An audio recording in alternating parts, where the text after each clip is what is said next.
வணக்கம் and welcome to the show interesting info. May 19 இன்னைக்கு world family doctor டே அப்படின்னு சொல்லிட்டு ஒன்று செலிப்ரேட் பண்ணுறாங்கப்பா. 2010 அந்த ஃபேமிலி டாக்டர்ஸ்னுடைய சங்கத்தால் உருவாக்கப்பட்ட ஒரு தினம் தான். எதுக்காக இந்த டேக்கு ஒரு இம்பார்ட்டன்ஸ் கொடுக்குறாங்க அப்படின்னா, இப்போ நீங்கள் ஒரு டாக்டர்கிட்ட வயிற்று வலின்னு சொல்லிட்டு போகிறீங்கன்னு வச்சிங்களேன். ஃபஸ்ட்டு அவர் ஒரு மெடிசன் கொடுத்து பார்ப்பாரு, அதுலேயும் சரியாகலனா வேற ஒரு மெடிசன் கொடுப்பாரு, அதுலேயும் சரியாகலனா வேற ஒரு மெடிசன்.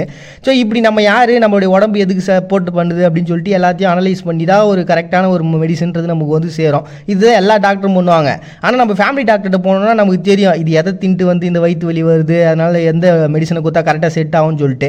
ஸோ இப்படி ஃபேமிலிக்குன்னு ஒரு ஸ்பெசிஃபிக்காக டாக்டர் இருக்குன்றது நம்மளுடைய ஹெல்த்துக்கு ரொம்ப இம்பார்ட்டண்டான ஒன்றா இருக்குது. அட் த சேம் டைம் ராஜாக்கள் காலத்துலேருந்து பார்த்தீங்கன்னா அவங்களுக்கு ஸ்பெசிஃபிக்காக ஒரு டாக்டர்ஸ் வச்சுருந்தாங்க. அதுக்கப்புறம் மக்கள் யார் பணம் அதிகமாக தான் அவங்க வச்சுருந்தாங்க. இப்போ வந்து பார்த்தீங்கன்னா சில நல்ல டாக்டர்ஸ் ரொம்ப கம்மியான வேலையிலேயே பார்த்தீங்கன்னா நமக்கு எல்லாத்தையும் குணப்படுத்தக்கூடிய அளவுக்கு ரொம்ப மெச்சூரிட்டியான சூப்பரான ஒரு பர்சன்ஸாக இப்போ டாக்டர்ஸ்லாம் நிறைய பேர் வந்துட்டாங்க. ஸோ அப்படிப்பட்ட டாக்டர்ஸ்லாம் கொண்டாடணுன்றதுக்காக உருவாக்கப்பட்ட ஒரு தினம் தான் பார்த்தீங்கன்னா இன்னைக்கு வேர்ல்டு ஃபேமிலி டாக்டர்ஸ் டே அப்படின்னு சொல்லி செலிப்ரேட் பண்ணுறாங்க மே 19. Next youth and sports day அப்படின்னு சொல்லிட்டு துருக்கி இன்னைக்கு ஒரு டே செலிப்ரேட் பண்ணுறாங்கப்பா. இது வந்து 1919 ஃபர்ஸ்ட் டைமாக முஸ்தபா அட்டாடக் அப்படின்ற ஒரு பர்சனே அவங்க ஊரில் சம்சன்ற ஒரு பிளேஸில் வந்து இறங்கினார்.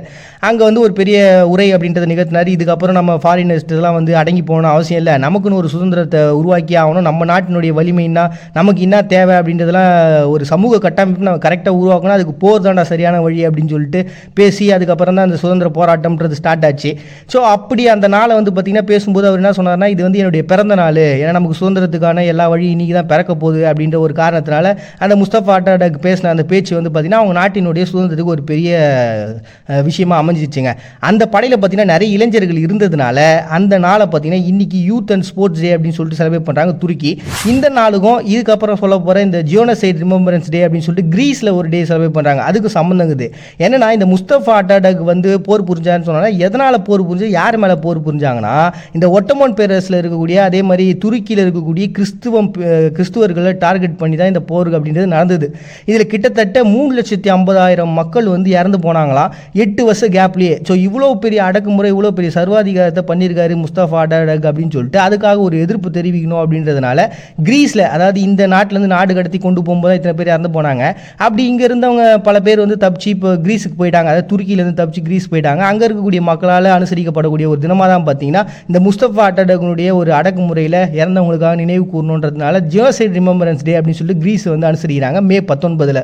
நெக்ஸ்ட் டே ஹோ சி மின் பர்த்டே வந்து நீங்கள் வியட்நாம் செலிப்ரேட் பண்ணுறாங்க. இதுக்கு பின்னாடி இருக்கக்கூடிய கான்செப்ட் பயங்கர சுவாரஸ்யமாகுது. ரீசன் என்ன, இவர் அவங்க நாட்டினுடைய ஃபர்ஸ்ட் பிரதமர், அதே மாதிரி இந்த சுதந்திரத்துக்காக பயங்கரமாக பாடுபட்ட ஒரு பர்சன், இதெல்லாம் இருக்கட்டும்.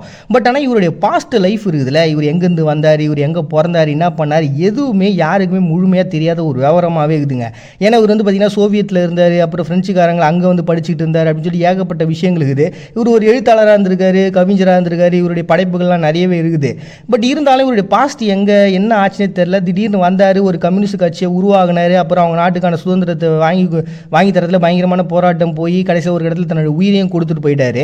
அப்படிப்பட்ட ஒரு பர்சனு தனக்குன்னு ஒரு, அதாவது நம்ம நாட்டுக்குன்னு ஒரு சுதந்திரம் சொல்லிட்டு ஃபஸ்ட்டு ஒரு அறிக்கை விட்டாங்க. அதுக்கப்புறமா தான் அந்த போர்கள் அப்படின்றது நடந்து அதுக்கப்புறம் அந்த சுதந்திரன்றது முழுமையாக அவங்களுக்கு கிடச்சிது. இருந்தாலும் இந்த பர்சன் வந்து அரசியல் ரொம்ப இம்பார்ட்டண்டான ஒரு பர்சனாகவும் ஃபஸ்ட்டு ஜனாதிபதியாக இருக்கிறதுனால இவர் பர்த்டேவை செலிப்ரேட் பண்ணணும்னு சொல்லிட்டு செலிப்ரேட் பண்ணுறாங்க.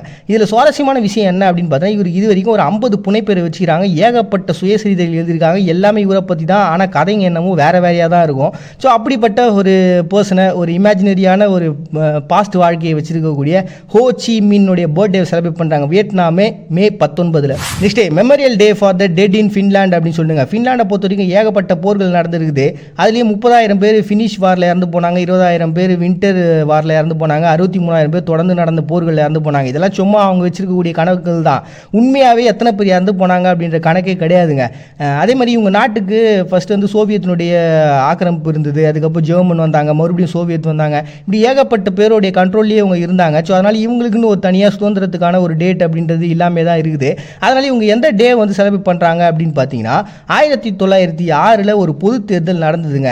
அந்த டேட்டை வந்து சூஸ் பண்ணி தான் பார்த்தீங்கன்னா அவங்களுக்கு ஒரு பெரிய மாற்றங்கள் நடந்தது. ஸோ அந்த டேட்டை சூஸ் பண்ணி மெமோரியல் டே அப்படின்னு சொல்லிட்டு இந்த நாட்டுக்காக உயிர் கொடுத்த அந்த வீரர்களை பாராட்டணும், அவங்கள சிறப்பிக்கணுன்றது உருவாக்கப்பட்ட தினமாக வந்து அனுசரிக்கிறாங்க மே 19. நம்ம சுற்றி இருக்கக்கூடிய ஃப்ரெண்ட்ஸாலையும் உறவினர்களாலையும் யாராலையும் கொடுக்க முடியாத ஒரு நம்பிக்கையை ஒரு மெழுகுவத்தி ஏற்றுறதுனாலையும், ஒரு தேங்காய் உடைக்கிறதுனாலையும், ஒரு புத்தகம் படிக்கிறதுனாலையும் ஏற்படுது அப்படின்னா அதை ஏன் ஃபாலோ பண்ணக்கூடாதுன்றது சரியான கேள்வி தான். ஆனால் அந்த நம்பிக்கை தான் உயர்ந்தது அப்படிங்கிற கருத்தில் மட்டும்தான் முரண்பாடுன்றது எழுது. மறுபடியும் நாளைக்கு வந்து சந்திக்கிறார். உங்கள்கிட்ட விடைபெறுது நான் உங்கள் பாண்டியன். நீங்கள் பார்த்துட்டு இருக்கீங்க இந்த நிகழ்ச்சி இன்ட்ரெஸ்டிங் இன்ஃபோ.